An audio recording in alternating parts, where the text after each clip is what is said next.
Blessed love. His time is up, family. It's that time of the week again, and welcome once again to Afua Speaks at Community Conversations.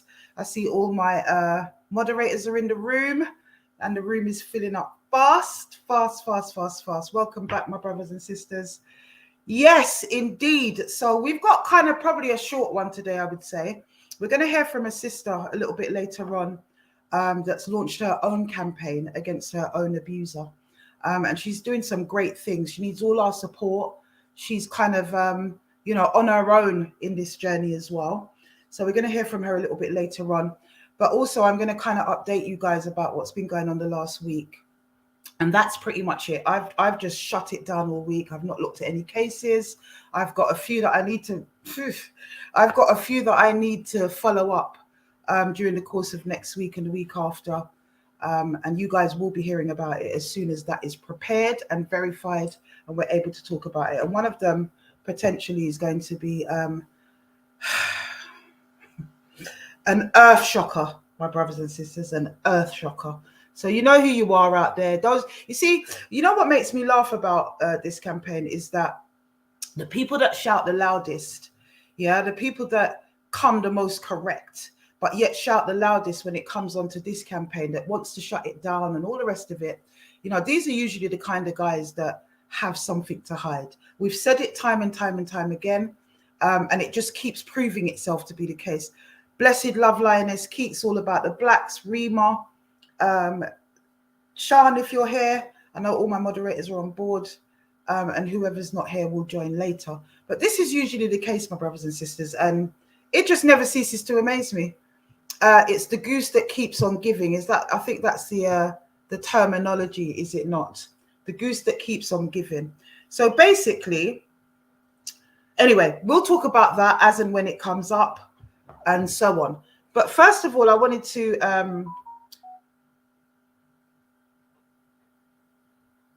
right, okay. Yes. So first of all, I want to talk about a comment that was made because I put up a video earlier on, I think today or something, I can't remember. But it's basically a recording of Marcus Nasty threatening the victim who came on last week, Sister A. Came on last week. Now, everyone who was on that live can testify to just how terrified that sister is of this individual. You understand? She's in a state of constant anxiety about this person, and also about the kind of lies that he put out. Now, there was a comment that came up under the video, which I found quite shocking, because for me, it's like, what more would people want to hear or see with regard to this individual to agree that he's a danger to women? Just agree. That's all it is. Do you understand? And I've got a feeling actually that the person who made the comment is probably Marcus Nasty himself. It feels like it is, but it really did upset our sister that came on last week. It really upset her. I'm just trying to find the comment now, my brothers and sisters. God knows where it's gone. Oh, here it is. So this is the comment that came up on the page, and I just think it's absolutely abhorrent. I think the person that left that comment should be thoroughly ashamed of themselves, because I just don't understand, or I just don't get it. I really don't get it, how you could even have come to that conclusion. You understand, when you actually see, I'm just trying to find the comment myself because I don't know what's wrong with my I have got my big up screen at the moment. I didn't have it last week, so that's fine. So here's the comment, my brothers and sisters, that was left under the video that I put up of Marcus Nasty screaming at his victim and threatening her life, basically, which was a theme. Let's put it into context. It was an actual theme in this woman's life of being threatened by this man and him saying he hasn't actually done anything. That was a theme. That was something that she'd endured for quite a long period of time. So she's asked me to read a statement in response to this comment. And here's the comment. So Electric Human 22 says, it sounds like sex. She regretted to me. Where's the rest of the convo? He said, tell me I'm wrong, and she didn't. So I guess he was right. he said she didn't complain during strangling, so presumably she didn't say pineapple used to make you every day like a prostitute. So she presumably kept going back for something and doing it every day. Granted, he doesn't sound pleasant, but this just sounds like one of those toxic relationships. 6 of one, half a dozen of the other. Sorry, but mud sticks. So if a woman tried to ruin my life after consensual sex, I'd also be wanting to rip her head off. Gonna need more than this to convince me, or any jury of that, or something like that. Something along those lines, my brothers and sisters. I mean, what? The mindset of some people, and this is why it leads me to believe that actually it's him himself that's put this out there. So naturally, the sister that came on last week is not having that. I'm just trying to find a WhatsApp message from last week, actually. And if you look at this, he's saying, you know, he said that you wanted it. Look at the message from last week. It says, that's why I used to make you do it every day, isn't it? Treat you like a prostitute. She says, you monster. He says, tell me I'm wrong. She says, you strangled me in my house until I couldn't breathe. You animal. I've strangled you whilst fucking you since, and you didn't complain, but I'm the monster. She's put, I never once been strangled in sex, you monster. I hate it. I've never had that done to me in my life. Now, if that's not saying, well, actually what you're saying is rubbish and it is not true, then I don't really know what is. So for somebody to put that up, the comment that we've just seen on the back of that, I'm still struggling with it, my brothers and sisters. So sister wanted me to read this out, and I will. She says, I'd like to address the post that was put up on the Instagram today. The strangulation has no correlation to sexual experiences. It is to show that Marcus compared sexual fetishes to attempt to lessen his attack. I was strangled twice in a row and lost consciousness temporarily. Marcus knows this and knows what he'd done. As I have stated before, if Marcus had have left me alone and my reputation instead of forming a tirade of abuse about me to other people to make me seem a liar, pitted me against other women, making us dislike the other and believing each other is crazy, etc. All of this was to hide what he was doing. If Marcus had paid the debt he owed to me and also paid the court order compensation, if he had not spent the last couple of years degrading me and downplaying the horrific things he did to me, along with trying to portray me as someone who tried to put him in prison, when in actual fact I dropped a lot of the charges. I want to add, Marcus also attended court hearings with other women he was seeing, all at the same time, trying to declare his undying love for me and coerce me to write emails saying he was allowed to talk to me. The recording of his voice is after one evening he was threatening me, so I went to a friend's house, and in my absence, Marcus packed a bag and left as I had told him. I called the police. My friend was so sick and tired of his threats to kill me. She recorded it as proof. If he hadn't have got other people to call me and try to talk me round, I would never have come forward. My hope is that by telling my story, I can move forward finally with my life and nothing more. I don't expect remorse from Marcus for any of his victims. He is a very callous and conniving individual, as proved time and time again. And when Marcus apologizes, he's only interested in saving face. So on any apology, I would be skeptical of. Also, as has been proved so many times by so many of us behind closed doors, to anyone who is living or going through what I have, I beg you to seek help and to speak out. It's never too late, and you don't deserve any of what is happening to you ever. Wow. Wow. And you know what, my sister, you know, you've got the love of the room when it comes to the His Time Is Up platform, because we believe you. We know the things you have gone through. I've spoken to scores and scores of women that haven't had the courage yet to come out and face the world and tell their story. But you've done that, Sister A, and you've got our full support. Whoever this guy is in these comments is either Marcus Nasty himself or another nasty piece of work just like him, because there's nothing in those texts that says that this woman liked it or she tried to deny that that there was that it was consensual. It's just ridiculous. But anyway, that's that. I see that we've got Sister Linnea in the room. I'm going to talk to you at the end about what's going on with the police station tomorrow. And if you want to come and represent with the His Time Is Up family at that police station, please, please, please DM me, private message me, and I will give you the location. But I'm not going to give the location here. Let's just see. Put up a ones if you want to come, and privately DM me on Instagram, actually, and then we'll hook it up on WhatsApp. So please welcome to Afua Speaks Community Conversation, Sister Linnea on Instagram. This is love, my sister, looking very beautiful. So please welcome to. I think you might have to mute that community. Oh, fantastic, fantastic. How are you, my sister? How are you? Blessings. Sorry, I was just coming out of the YouTube because I was watching it as well. Thank you. Sure. Can you hear me? I can hear you. Yes, indeed. I can. All right. Thank you so much for having me on your platform, and shout out to everyone, whether they're survivors or just supporters. Thanks for having me. Yes, my sister. So you've taken a massive leap of faith, haven't you, to kind of take back your, to expose somebody, really. Yeah. You tell us about it, because you're the best person to articulate what you've been doing, what's going on, why, and how we got to this point. Much appreciated. So firstly, I'd like to say that a few days ago, a sister of mine that runs a platform called Noir Wellness got in touch with me and told me to get in touch with you. And that was the first time that I'd heard about you. And I went onto your page and I was absolutely blown away. I'm literally trembling because of it. Just going back, I was blown away. And about a week before she had told me to get in touch with you, I had outed a known rapist, someone who I personally know is a rapist, from my hometown of Mandeville, Jamaica.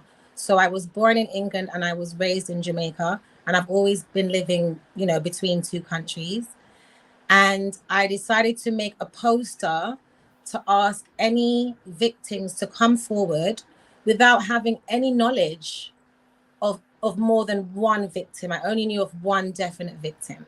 And within 24 hours of me putting that poster on Facebook and on Instagram, several victims from Mandeville, people who have been going through the same schooling system as me, women came forward to basically explain that this man, who's called Ramon Kalai, because we have to name him, son of Juliet Kalai, brother of Sabrina Kalai, former student of Manchester High School and NCU University, he has raped several women over a very long, over 10 years of a time span.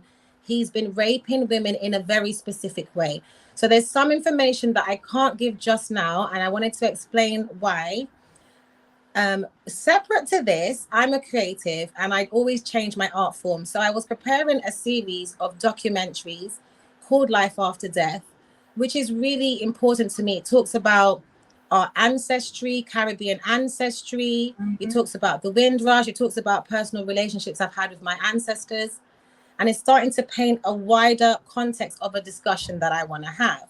So while I was working on this documentary, me decided to say, you know what, I'm going to out this rapist. And so I've decided to put one documentary together to share all information from every single woman who's given permission to share their story about this man who I thought was a rapist, but is actually a serial rapist. So that's the reason why I'm here, essentially. Yeah.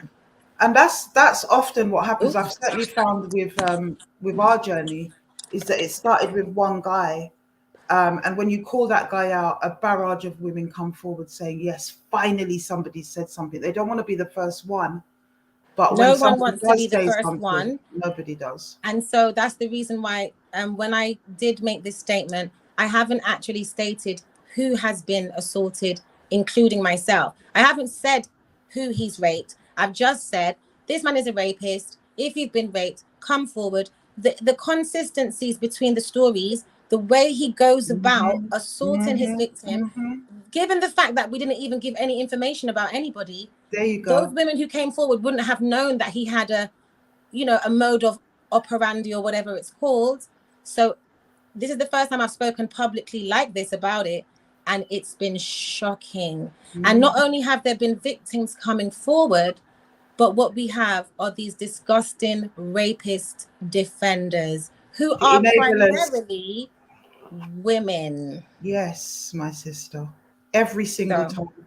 Every and single prior to time. this, just to give this some context, because I have worked as a yoga teacher, as a tarot reader. I'm also a priestess within the Ifa tradition. So over the past 9 years, I've been running this movement called I Love My Womb. And every year, women come together and just work through trauma, turning pain into passion and power, all of that sort of stuff.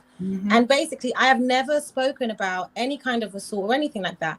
I've been dealing with women essentially from all over the Caribbean, all over England, all over Africa, all over Europe, who have had really uncomfortable experiences of incest, sexual assault, domestic violence, the whole thing. And it's literally 9 years after I've started this journey, I've created some definition. So last year I came out on my platform and I explained why I don't have a massive family around me. Given the fact that I'm a musician, I've done so many events, plays, yoga workshops, everything. I have a good following, which I'm thankful for, but they don't consist of my blood relatives. And the reason why they don't consist of my blood relatives is because I do not speak to my family, because my brother, my elder brother, is a rapist. He raped a school friend of mine when I was 13 years old in Jamaica. And he also arranged a battery rape, which is a group of men to rape his own girlfriend, of which she did escape.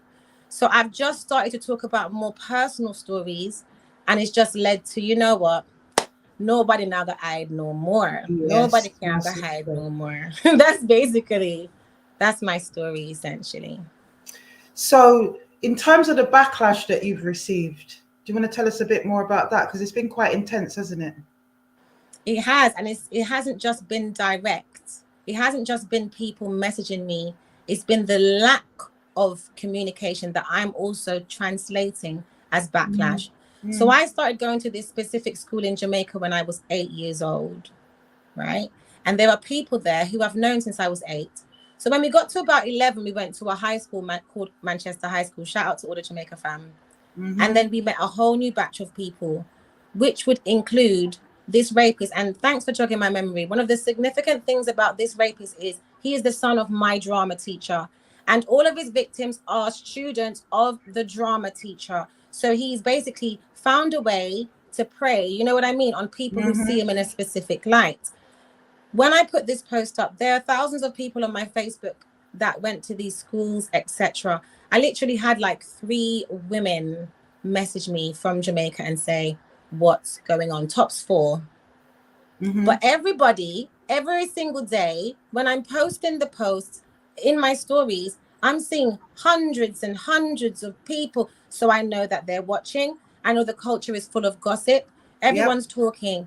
And I noticed that someone unfollowed my page. This is how it started. This is indirect. It's indirect. And I messaged her and I said, listen, if you've unfollowed my page because I'm making rape statements, why don't you just unfriend me? Like, why are you still on my Facebook? Yeah, And she unfriended absolutely. me. And that was the proof that, oh, that's the reason why we've got a problem. Now, if there's 2 parties and you know both, and one comes out and says the other is a rapist, how come you go and talk to the rapist party, but you never come to the person who's making the claim to say, hey, what's up? I'm using all of this to make a second documentary to show how people of Jamaican descent, people in Jamaica, how they respond to allegations of rape. What is their rape culture?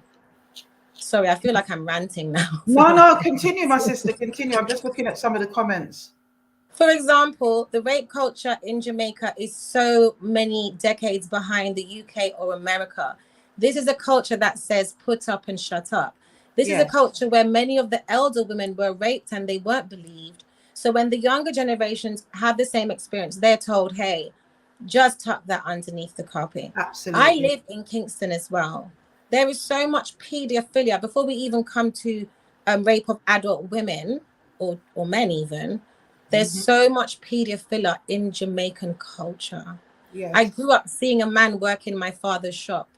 He raped his own daughter and got her pregnant. And they were all walking around and no one didn't do anything. And even at 9 years old, I used to think, how come he's still walking around like that? Yes, everyone's saying it with disdain, but how come nothing has been done? So this that I'm doing is to out this rapist specifically, but also to start this bigger conversation, which is Black British as well as Caribbean, because I found that, as we were talking about offline, wherever people of Caribbean descent travel to, the dirtiest aspects of their culture travel with them like a shadow on their back. So wherever you find these communities, for example, all of these rapists that you're outing, where are they from? Well, yeah, we spoke about that, didn't we? And what I was explaining to you is that we have often on here talked about the correlation or the link between the Caribbean and here, and I've always asserted that when the Windrush came, it came with a lot more than London transport workers and nurses. You know, a lot. It came There's a a lot lot more. of It undocumented came with a history. lot of issues that came over with them, and so therefore we've got our comparatives in Jamaica, cousins, whatever. We've experienced the same things: the paedophilia, the rape, the vilifying of women, the vanguard of protection that comes from the actual older women who, like you said, and the mothers, this thing themselves. because the mother of my rapist was told very soon after he did this rape that he did the rape. Yeah. And she didn't believe it. And that now gave this license for him to go on and rape several more women. And I know that for everyone that's come forward, can you imagine how many are really never going to come forward? Because this is something that I didn't really even have an interest in speaking about. I just felt like it's not even to do with awareness. For me, it was like, I've dealt with everything I've experienced in life. I just want to help people. That's pretty much the position I've taken. But part of that helping people is just bringing some things to light and being honest. I have a grown daughter, right? I have a grown daughter. And I think something about, as the years start to sit with you, you care less, essentially. And Mandeville is not like many parts of Jamaica that's like quite a deprived environment. It's not a garrison, it's not a ghetto. It's an extremely affluent part of Jamaica. And that makes this even more tricky, because they like to think that this only happens in the ghetto. You know what I mean? It only happens in the poor part. This doesn't happen with the teacher the teacher, Juliet Kalai. She's an island-wide famous for over 20 years. Every single year when they're giving out awards to teachers, she gets awards. And this is her son. So people just want to protect the family. They don't even care that there's victims. They're like, oh no, not the Kalai. You know what I mean? That's exactly how Jamaican society works. And to an extent here too. You know, if someone has a big name or they're well known, which a lot of the people that we call out tend to be well known. Not all, but a lot. And I think partly that's because people, you know, the victims don't want to see somebody having a great life when their life has been destroyed by this individual. So a lot of the prominent people get called out eventually. And they seem to be as well the ones that crave power the most and have the most prolific amount of victims as well. Yes, anyway. and the most connections. It's absolutely. It's all connected. The most body count, if you like. But these individuals you're talking about, they're quite prominent members of kind of Mandevillean or Jamaican society. Very prominent, because even his sister, so she starred in a Jamaican film, which it premiered in Leicester Square. I went to the premiere. It's called Destiny. Okay. It's this Jamaican film. It came out maybe 2014, 15. So she's known for that. So before I even came out, just so you know, I didn't just come out one day on an impulse. I contacted the family and I said, I'm going to come out with this information. And the responses that I got actually inspired to say, oh, actually, I think maybe they think because of the, what's it called? Like class system, a class thing. They think they're untouchable, essentially. But I am British. I don't care. I'm trying not to talk patois because I don't know if everyone will understand, but I do not. Most people here would understand patois, especially when I kick off. Okay. Basically, there is a little kind of own caste system thing happening in Jamaica. Oh, 100%. Always. And I don't subscribe to it. I don't business with it. I'm here to literally break those walls that say you have to I'm non-conformist, basically. That's what it is. Yes. So one of the hardest parts of doing this is actually the women messaging me. It's very hard. A lot of the women, they don't want to come forward publicly. They are hearing conversations in Mandeville because they're in Mandeville, and they think that I'm safe because at the moment I'm in London. That's you know, that was the same thing when I was in Tanzania doing what I was doing. Oh, it's okay for you, you're in Tanzania, what about us? But now we're here. And you will go back there, won't you? So I'm always back and forth. And absolutely. the thing is, I don't think it's about me being afraid of anyone. I think it's about people being afraid of me. See, we have this culture that says it's nice and polite to be a foreboding victim. It's okay for a victim to feel suicidal. But is it okay for a victim to feel murderous? Why is it that when people have these experiences, we expect people, oh, I just want to kill myself? Now, I'm not saying that people don't feel like that when they go through sexual assault. But coming from a Jamaican culture where people basically take other people out like it's chicken and chips at the chicken and chip shop. Yeah, basically.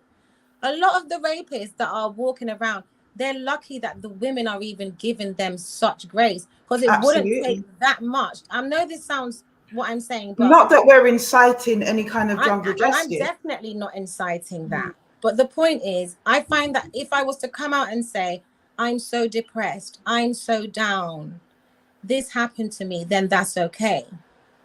But if I come out and I'm angry and I'm raging and I say, look, I might feel murderous, someone might want to bust two shot, because I'm a woman and I'm supposed to be submissive, I'm supposed to take everything that comes my way, I'm not allowed to think like that. But change is actually made through fighting, not just oh, thanks for that, mate. You understand what I mean? Yeah. So my intention behind the campaign is just to raise awareness, to allow more women to come forward. I feel that when the documentary comes out and the information is presented, maybe even more women will feel like, you know, I can say. When you do the documentary, you're going to be actually giving the details, aren't you, of what happened? All the stories that have been shared.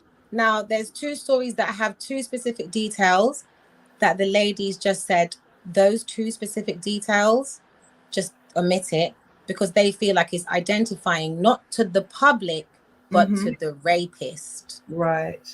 Yeah. Because they don't know we have to omit things like that as well sometimes, like real gory details, because the rapist might be able to identify that particular victim.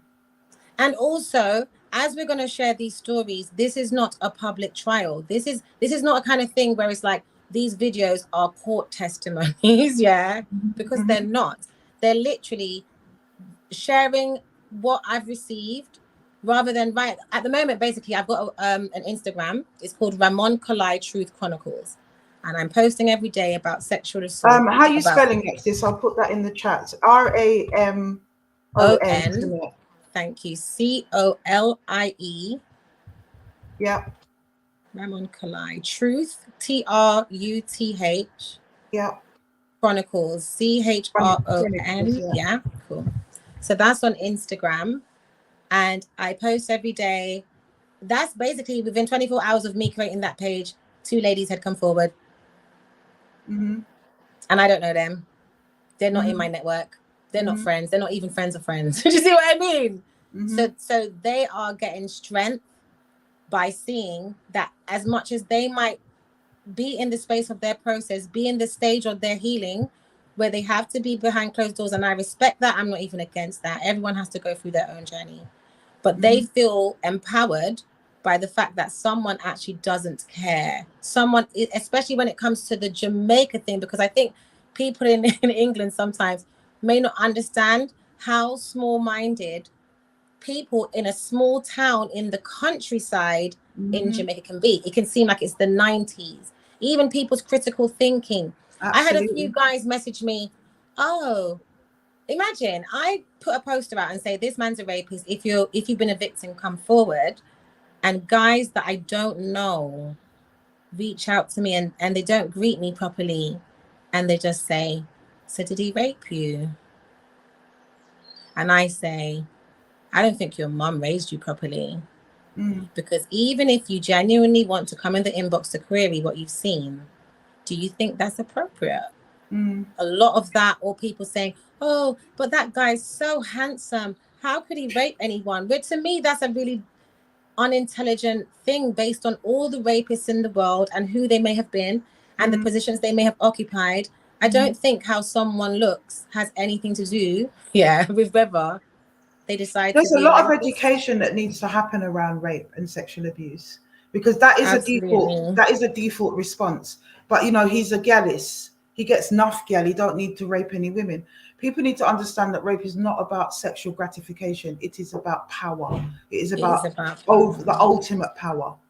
And hence why children and women are the ultimate target for men, because it's about the ultimate power and arresting that person to such an extent that you have complete dominance over them. So people need to educate themselves around that. So it's not about, can this man get pum pum? Well, that's it is. I'm gonna keep it raw. It's about how much he can take without consent. Actually, that's what actually gets him off at the end of the day. And anybody who's predatory in that nature, or has that predatory nature. So there's a lot of education that needs to happen. How far away do you think they are from that in Jamaica? Because I think a lot of us recognize that the root problem comes from the Caribbean, parts of Africa. People say, okay, well, it's about slavery and we've inherited this from slavery and the slave master and blah, blah, blah, blah, blah. It goes on a lot in Africa as well. So equally, that could be about colonialism and the onslaught of colonialism and what happened. And patriarchy. And patriarchy, because patriarchy was introduced to Africa by the colonizers and the slavers, because we used to run on matriarchal systems in Africa, in ancient But this is the thing. You see, within Ifa, that's not what's taught. Ifa's from Yoruba land. I know. And I always thought that patriarchy comes from Europeans. But if you go into the history of the different cultures in Africa, you will see, for example, Yoruba land, that there was a time where only the women, for example, could do the sacred duties, could divine, could be priests. It was a matriarchal society. And something was done to the women, like some kind of trick happened where they would have never shared with men, and they started to share with the men. And once the men had learned all of the mysteries, the next day, this is something that's within this tradition, right? They changed the law. And they changed the law so that women could no longer do that and only men could do that. So within Yoruba land history, patriarchy is part of our history, not a part of British history. It came into our tradition before Europeans ever hit Africa. A lot of the things that we experience, domestic violence, pedophilia, all of it, this doesn't only come from the corruption of enslavement, which is a big factor, because we weren't living as complete innocents in Africa. 100% not. You know, Ifa, and that was a shock to me to know that. The Ifa and the Orishas and stuff like that. There was a wave. It's almost like something changed in the general atmosphere. Europeans did slightly push that in terms of slave populations. That's something that was kind of very contained on these islands across the world. And breeding and studying. And whatever. But this is the point I was going to make. I was saying that people can attribute it to that, but how do we explain some of the practices in Africa? And how do we explain that? Okay, Jamaica has this in a serious proportion. Why doesn't Anguilla? Why doesn't St. Martin? Why doesn't Grenada? Obviously, these things do happen there. But why is it at such a higher level? It's such a high level, particularly in places like Haiti and Jamaica. Why? Okay, I'm still kind of. I think the verdict is out for me on that one. I'm still trying to ascertain. I think it's linked to the crime rate overall, because Jamaica has the highest murder rate in the region. So it would make sense for the place that has the highest murder rate in the whole region, all of the South Americas, to just have the highest level of crimes. You get what I'm saying? Like crimes against vulnerable people. Because in Jamaica, they don't just rape women they rape old women. The other day, a woman killed her own grandma. the type of crimes that are happening, against It's ridiculous. It's ridiculous. Often people, I'm glad I could mention this. So while I was running this campaign, a lady who I know in Kingston reached out to me, and she explained to me that she's in a very crazy relationship with a very violent man who's like, he's like psychotic the way she's explaining. Mm-hmm. So even if she tries to leave, he'll cover her with gasoline, all sorts of things. Now she's got a daughter that's not his, and he has threatened her that if she tries to run away, he is going to kidnap the daughter and kill her. Now, to us in England, this might sound like, well, clearly that's just a threat. But this is a common practice that happens in Jamaica. Up to last year or the year before, a woman left a man and the man killed the woman's son. And it wasn't his son. It was a next man's son. So this is the level of crime. So in terms of when Jamaica's going to catch up to here, which you asked me, 80 years. You think? 80 years. Because I went to school. I've seen revolutions happen quicker than that. Like, we're praying. I hope so. I'm just thinking based on what we talked about why, and I think when you look at the demographic of Jamaica and places like Haiti and the social breakdown in the society, that is what's really causing it. It's the level of breakdown. And then when you relate that then to foreign intervention, those two islands stand out in terms of foreign intervention, onslaught, the interests that people like America or whatever have in those places. Having them, no, for sure. And there has been social revolutions attempted. You look at the Michael Manley government, there was an attempt at socialism. There was an attempt at taking Which Jamaica was quickly thwarted, isn't it? Yeah. 100%. Same with Grenada, what they did with Maurice Bishop. So we know what the issues are. And I feel that is why Jamaica has so much social breakdown. One of the things I will say that I think sometimes... Blessed love, Sister LB. I always miss you in the chats when you're here, but blessed love to my sister there, yeah. Yes, my sister. Okay, one of the things I'll say that sometimes probably we don't remember, or Jamaican people, all right, outside of the world, Jamaica is seen as this. I mean, I've got African friends that can't believe that Jamaica is an island. They thought it was a continent or something because of the reputation. So obviously coming to England, I realized Jamaica was really popular. Even in the fish and chip shop, you can get a fake kind of Jamaican patties. The culture has moved. You know what I mean? Mm-hmm. So Jamaica is equated with being confident. You have the Usain Bolts and the Bob Marleys and this and that. But the truth is, Jamaican people hate themselves. This is the root. Jamaicans hate themselves, so they hate everyone around them. They will kill their friends because their friend made a grand last week. They will kill their friends. That's who we are. This isn't just about one issue. This is about friend killers. This is about real high levels of corruption and no morals, like the morals that used to even be in Jamaica in the 70s, even if there was crime, in the 80s, even the 90s. Gone. This is a next place. Gone. This is the next island. Yeah. So but we're not allowed to talk about that, sis. We're not allowed to talk about that, especially with Jamaicans. Jamaicans kind of remind me of how, really closed-minded religious people are. You can't knock their religion. You can never. But I think it's intertwined. It's intertwined because Jamaicans believe in a lot of stuff. I moved to Jamaica at 6, but I had always lived between both places. Jamaicans believe in Christianity in a way that even European people don't believe in it like that.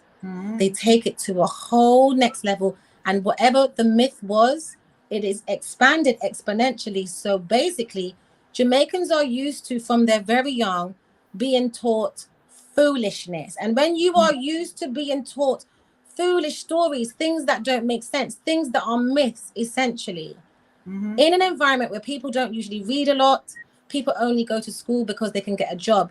Yes, education is big in Jamaica, but only because it leads to security. It's not a reading society. Do you see what I mean? Well, it has the highest illiteracy rate in the whole of the Caribbean. And I'm sure that wasn't even like that 20 years ago. People used to send their children to Jamaica to get a good education 20 years ago, right? So I find that living in Jamaica, I'm already a non-conformist, so I will always be on the outside somewhat. But living in Jamaica, I find that the general level of rational thinking, intelligence. It's not that people aren't intelligent, but their minds just haven't been wrought and turned and twisted. So it's very, very, people say things to me all the time like dinosaurs don't exist because they're not in the Bible. So that just lots of things that for someone in England, you'd be like, but I've seen this. So I've gone to the It's an museum. island mentality. It's a small island mentality. And, you know, a lot of them don't. If you think about the way that Jamaicans are contained, probably every other part of the African diaspora is allowed to travel a bit more than Jamaicans. Exactly. They're excluded stuck on the heavily island. across the world, and they're stuck there. And that's where a lot of the kind of internalization comes from, the anger that is, and that self-hate. It's completely self-hate, the bleaching. That, you know, we know. Because why would you want to be Jamaican when you can't leave the country? You have to beg US for come. You have to run me go this place and do some illegal stuff to end up if you don't have it. Why would you want to be that? You would look at the Black British, the Black American, and you would think you are better off because you clearly are better off, basically. But, you know, they need to think outside the box. I keep saying it to them as well, even to my family in Jamaica. Think outside the box. You keep focusing on America, Canada, and England like they are the center of the world. There are other places. You can go to South America as a Jamaican and Africa as a Jamaican without a visa. They want you there. Many places. You understand? Yeah. Many places as a Jamaican you can go without a visa and earn money that you can send home. But they're just focusing on, and that's the thing with Jamaica, isn't it? When one man busts, everybody wants to bust on the same thing. So yes, it's true. A couple of people rather than find another way in the 90s and made money off of drugs, they really believe for the next 5 generations that that's the only way to get the big house and do whatever these guys have been doing. Not catching up and realizing that game is dead now. Dead. Man ain't coming to England to sell drugs like that again and make big money. It's just not the one.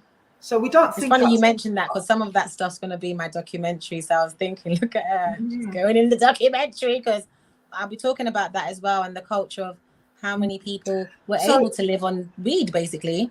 Yeah. So when can we expect this documentary, sis? Okay, so the documentaries have already. Go on. Sorry. So I, for one, I'm very excited about it, and I'm sure everybody here is as well. Thank you. Thanks. So they've already started. It already started coming out. The first one came out on Sunday. Okay. It is on my channel on YouTube. Is called Afro Belly. I'm going to try and I'll message from the channel so everyone can see. So the first one came out on Sunday. It's talking about my Jamaican grandfather, but this is the root. And I would like everyone, if you can, to start at the beginning. You know what I mean? Because there's a reason why I'm starting off with my ancestors and not with me specifically. And then the actual expose of Ramon Kalai will be coming out on June 19th. So every Sunday, a video will be dropping. His one is number 5 and number 6. So the week after, it will be dedicated to him as well. Yeah, because we've got a lot of things. How long are the documentaries? How long are they? They're about 20 minutes, 25 minutes. So they're a series of smaller documentaries that kind of... It's a series of short stories. But what I found when I did the first documentary, listening to it, I'm like, but there's a lot of stories in the one documentary, but it's a time cram. Like, let me just tell some quick ancestral stories. Who came from where? Why I got, like, for example, why was I born in England? So I had to explain that my granddad came over in Windrush, then went back, then got my mum, and then they came over, then, you know, to explain. As they did, yeah. And a lot of the time I find that it's so important to me to speak about Black British history, Jamaican history, because I know African American history like the back of my hand. But I find that African American people don't have a clue about, when I say Windrush, they're like, what's that? They're fascinated. They need us to also start telling our own narratives, to fill in the blanks, so people can stop thinking that slavery is whatever happened in America. You've got different things that happened in different places. Absolutely. And one of the things I found out in my studies is Jamaican slavery started like 100 years before American slavery. Yeah. So some places had 300 years, but some places had 400 years. And longer, Brazil, and those places as well. Like, there's really, I think that's kind of unexplored territory to us over here, is Afro America, Afro South America. You know, we're not really that aware of those guys over there, and they've got a massive struggle, you know, and they're kind of behind us in terms of liberation. terms of what They they have are, because to I go through, have what they like experience. Afro-Cuban friends, and that's how I got to know more about like the South American world. But one of the Mm-hmm. things that I found is interesting. Another argument or conversation is how much are we retaining of our ancestry, or how much does it even matter to us that this is our ancestry? I find that the Latin American community, they care Oh that yeah. they are the children of Mm-hmm. these ancestors. They're Yeah. up on their thing, No. even if they're not about spirituality, maybe in the music, the arts, etc. I find that in Jamaica, we no longer care, and we don't want to hear about that. That's why it's only Rasta that you hear talking It's about only Rasta. triangular It's only Rasta that keep it up. It always has been only Rasta. The rest were Yeah, assimilated church folk. That's what it was from the off. It's only no, been it's Rasta that has true. kept that fire burning, most definitely. But yes, my sister, everybody go over to Afro Belly. Keep an eye Let on me that. message you. June the 19th. That's going to be coming out, sis. We're going to be working together as well in terms of, some of the things that we're putting together for referrals and signposting and services. I really would like people to check out what you do in terms of the healing process, sis. Thanks. And I And just wanted continue to to say, come I on am board. going to start a healing think tank because Good. I have been doing a lot of trauma support for women who have, domestic violence or sexual abuse. Some of the experiences I've had in these trauma supports, I'm like, this isn't really for me. So it's not for my sister either. This is for someone else, Absolutely. right? This ain't working for Absolutely. me. So I'm creating my own healing, like trauma support group that we're going to call a healing think tank. But it's not like monetary. It's really like a space where maybe once a month we'll meet up on a Zoom and talk and start to. It's Very for the needed. people who might not want to come forward and tell because not everyone's going to ever come and say, this is what happened to me, but we all need to heal. So please follow me, when it's ready, I'll let everyone know about that. Fantastic, my sister. And we Thank need you. the frontliners. I came out of frontline practice ages ago. After 30 years, you get burnt out, You do. You do. So I'm just really encouraged to see Afrocentric practitioners like yourself still out there in the field doing the work. So everybody Thank go you. over, check out Afro Belly. Sis, I can't wait to hear about this. Ramon Coley, is that how we say his name? Ramon Kalai. Ramon Coley. Yeah, you Ramon remind me of my Coley. friend. She was like, how do you say that? But Ramon Ramon Kalai Coley. of Ramon Manchester, Coley. Jamaica, of Mandeville, Jamaica, serial rapist of over 10 years of raping various women of various ages who are deeply traumatized, some of them are very traumatized of these things. So I'm asking if you know anybody in Manchester or even Kingston, because Yeah. Jamaica is so small. Please share, and see if someone in your network might have been affected by him. Absolutely. If you have been affected by this individual, then get in contact with sister here or DM me. Thank And you. I will pass on your details to her as well. We don't tolerate it. Like I said to you, we had a guy called Andrew Richardson who's from Portland that we highlighted. So, if they think they can run to Jamaica and they're going to be outside of our reach, they can think again. The link between Jamaica and England is inextricably tied. You can't go to Jamaica and escape from England. Doesn't work that way. And now with Especially social in media, the Mandeville, world right? is so small. Especially in Mandeville, the returnee Yeah, capital because as I mentioned of Jamaica. Mandeville, you were That's like, where the oh, I English know people this go. road. I know that road. I was like, oh my gosh, she knows Mandeville. You were like, yeah. My parents live in Mandeville, so we know that link, especially Mandeville. If you were going to go anywhere in Jamaica to get away from English people, don't go to Mandeville. Don't go Mandeville. Exactly. Exactly. Don't go to Thank you so Mandeville. much for having me, though. It's such a Thank gift you, and sis. opportunity. It's some important work that you're doing. I just thought it was really important for people to know what you're doing, to support it, and also to highlight this individual. Send me a picture of him. I'll put it up on my platform as well. Thank you. I appreciate that so much. And yeah, we'll keep the fire burning, my sister. All right. All right. I know we're going to have you back again. I look forward to it anytime. And thanks to everyone who listened. Just thank you so much. It's just every time I talk it out, not just because I'm doing a lot of this, like keyboard warring, but speaking it out, just a beautiful feeling. So I appreciate it. Absolutely. And for the final word, ignore the women. They come with part of the territory, these enablers. They come with part of the territory. And that's why these people have been able to get away with it for so long, because of their enablers. They literally are complicit in the crime. If I had my way, I would have a law that is not dissimilar to joint enterprise. You know, when gang members go out and do something. Exactly, by association. Like, Do you you're understand what I'm saying? guilty. I would have That's how joint I enterprise. feel. I would have joint Yes. enterprise for these people that enable. I really would. So when he goes down, you go down too. Because a lot of But people will be yes, going down. a lot of people will be going down, including a lot of mothers and grandmothers, especially, right? Truly. Yeah. And on the last note, I just want to say, if one of your youngers or a young person you know ever comes to you and says to you that they've experienced sexual assault, just give them the benefit of the doubt. Please don't ever turn that person away. Yes, we know some people can be malicious, but just in case, just handle it with care, because this is how we can change it, you know, like moving forward. Absolutely. Yeah. Thank you so sister. much. Blessed love. Take Blessed care. love. Blessings. Hey, what a beautiful sister. She's so fantastic. I think she's a beautiful sister. And we should give her our unbridled support. So yes, I'm going to go check out the channel. I can't wait to hear about this Ramon Kolai guy. They're just everywhere. We don't get away from them. They're just absolutely everywhere. And sister approached me and said, you know, it's quiet out there. I was like, you know what? Jump on, double bubble. It's all about collaboration. There's space. There's room for everybody in the space, and not just one person can tell all of the stories. So we need to start collaborating, and we need to start thinking about that a little bit more. I would say, in terms of, because there's people in their own little pockets, as this sister has been, and other people that I know that are trying to fight the fight from their end. And his time is up is all about us linking that up. Hoping sister will be in England when we walk out again in October for his time is up March 2022, and so on. So my brothers and sisters, I need to get some sleep tonight.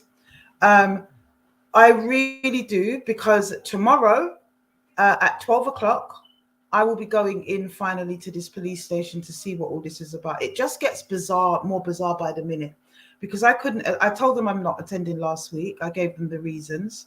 They then offered me an appointment tomorrow at 9:25 in the morning. So I'm like, well, I can't really get a babysitter at 9:25 in the morning. So let's do it later. I've not heard a single word from them. Now, bear in mind all of this urgency last week. I feel in my heart, and I know, actually, I won't say how I know, but I know that they watch these lives. And I think that they had to kind of give me tomorrow as an alternative, but they made it 9:25 in the morning because they feel they wanted to kind of thwart any efforts for me to bring any kind of support. That's what I think is going on, basically.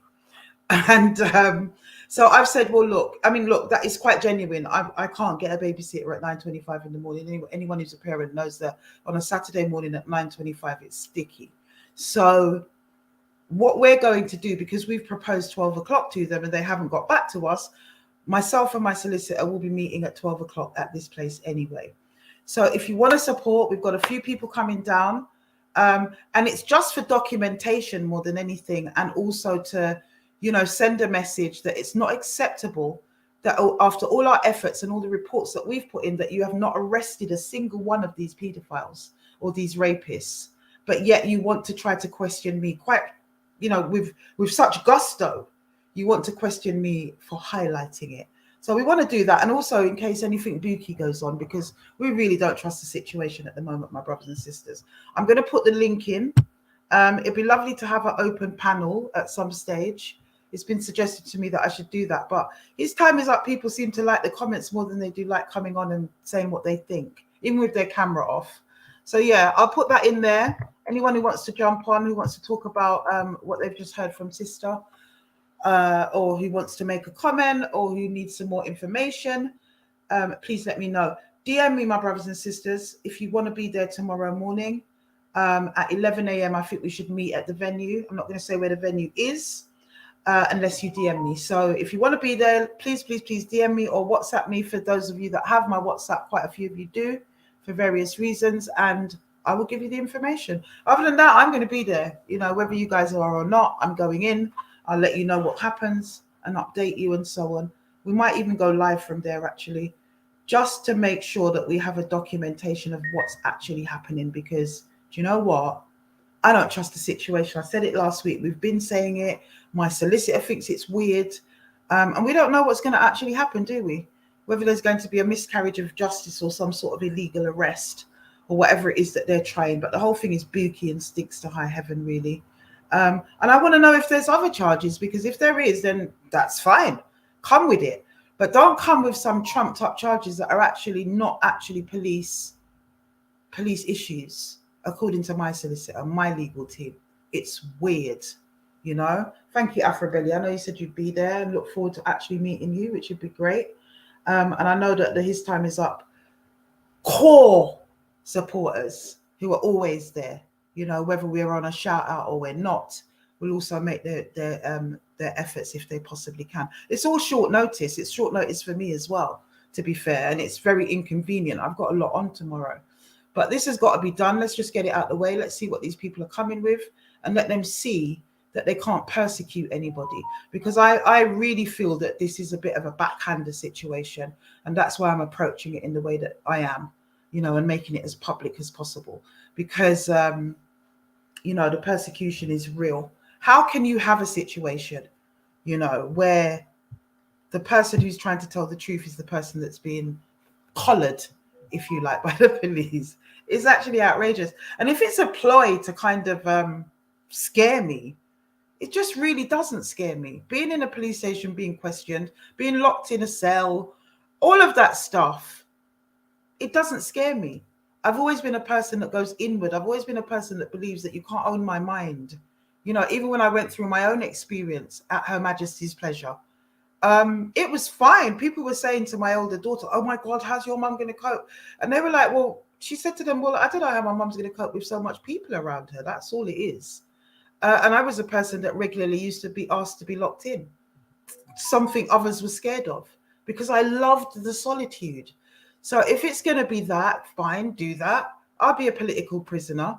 There'll be lots of demonstrations and there'll be a case to answer. But actually the physicality of being in an enclosed space or being apprehended and my liberty being curtailed, what are you going to do? Put me down for life? I haven't murdered anybody. I haven't done anything wrong. So at the end of the day, it is what it is. And we'll do what we always do, which is to make a very loud noise about it, because we're not taking the bullying anymore, whether it's from the establishment, perpetrators or paedophiles having the establishment in their back pocket, whatever it is, it's not going to stop the movement. And I'm telling you, you've seen with the sister today, she's doing her thing and whatever. There's lots of us doing our thing. If you bring me down, another will pop up. But the yoke is already broken. You know, the yoke is already broken. And this is just going to get talked about and more exposes and more exposes. I may have been the person in the Black British community that started this, but I by no means believe that I'll be the person that finishes it. Maybe, maybe not. But at the end of the day, the yoke has been broken and there's no hiding place for these people. I get inquiries every single day about individuals. Some of them I know them. Some of them are people I know. And you think, wow, you know, it's just that we've got such a backlog. And in terms of verifying it, it's not that I don't believe every single thing that comes into my inbox, because, you know, I very rarely get something that's dodgy that I think, ooh, 1 and 2 times, yes, but the majority of people that contact me are women that have suffered this. Not all of it can be verified, though. And that's the issue. The ones that can be verified are the ones that I showcase. You know, other than that, I have private conversations with women all the time about how we move forward. If there can't be an expose, how do we support you in another way? How can we signpost you onto something else, you know, in terms of support, or how you can be freed from what it is that you've been going through. So that's it, my brothers and sisters. I'm expecting to see my DMs go up. Also, please keep hitting the Cash App or Super Chat or whatever method you feel. GoFundMe. Of course, we need funds. Of course, we need to be supported. We've been doing this 18 months now, you know, my brothers and sisters, 18 months, 1.5 years, you know, of people that said that it was a flash in the pan thing and it was all about Vincent Rat. And when that, you know, when he wasn't caught, then that was going to be the end of it. It will never be the end of it, because for as long as there is sexual abuse and paedophilia in our communities is as long as we're going to be doing this campaign. You know, I'm hoping I can pass on batons, that maybe I can take a little bit of a back seat at some point. Maybe I can have a break at some point. You know, we need to kind of build things into that. And yeah, we're looking for funding in the corporate sector, the public sector, within our community. We need to keep it moving because, as I say, it's never going to end. And we need to also shape a generation, and that only comes through education and school intervention and whatever. But we need to shape a generation where this no longer is a consideration for the young men or the young women that have been through these things. It's no longer a consideration. But on that note, my brothers and sisters, putting out the link one more time for anybody that feels they want to join. And it's going to be a shorter one than normal because I'm going to get some sleep and wrestle with the beast I'm morning. Yeah, I'm hoping to see some familiar faces. I'm hoping you guys can make it down. Please DM me. I will answer back everybody tonight so that you've got the information. I should think that it would be no more than an hour, really. I can't see why it would take any more than that, an hour to 2 hours, possibly. You know, they usually do their thing quite slow. But yeah. And if anything booky goes on, there are things that will be in place. So you guys will know about it. Even if you're not at the venue, you will know about it. And we will be making a very, very loud noise. That's what's going to be happening. So please come and join us. It'd be good to see some of you. And it'll be good to send our messages the way that we send our messages. And actually, it's the start, I think. It's summer season. And I'm hoping to do a few kind of tour dates, if you like, around the country. So it'd be really good for people that can make it up to certain places, because we're going to be looking at Birmingham, Manchester, and other places as well. And it's big possibility. It's not confirmed yet, but it's a big possibility that we will be kind of maybe doing some lives from those locations and talking to some of the sisters up there in the run up to His Time Is Up 2022. All right. So there's lots going on, my sisters and my brothers. Hoping to see some of you tomorrow.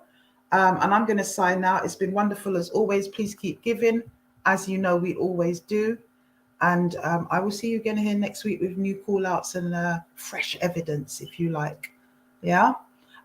We are going to continue the campaign with Marcus Narcy. I think it's absolutely disgusting that certain people are still supporting him, especially in terms of people like Ministry of Sound, who were tagged in the last post, but seem to want to ignore it. There's a real vanguard within the music business that needs to be brought down. It's not acceptable. And the men that exist in that community that aren't about this need to actually have a long, hard think about their peers and what they're doing towards the movement. It's accountability time, my brothers and sisters. That's what it is, accountability time. And on that note, I'll be reading the DMs. Let me see, do a number count of who's going to be there tomorrow. And I'll be updating you accordingly. So we may even have a live tomorrow, depending on what happens on Instagram, though, not here on YouTube. If there's anything to report that is significant, I will do an impromptu Instagram live tomorrow. So look out for that. Thank you all once again for your support. And I'll see you guys next week. His time is up. Blessed love, my brothers and sisters. Blessed love.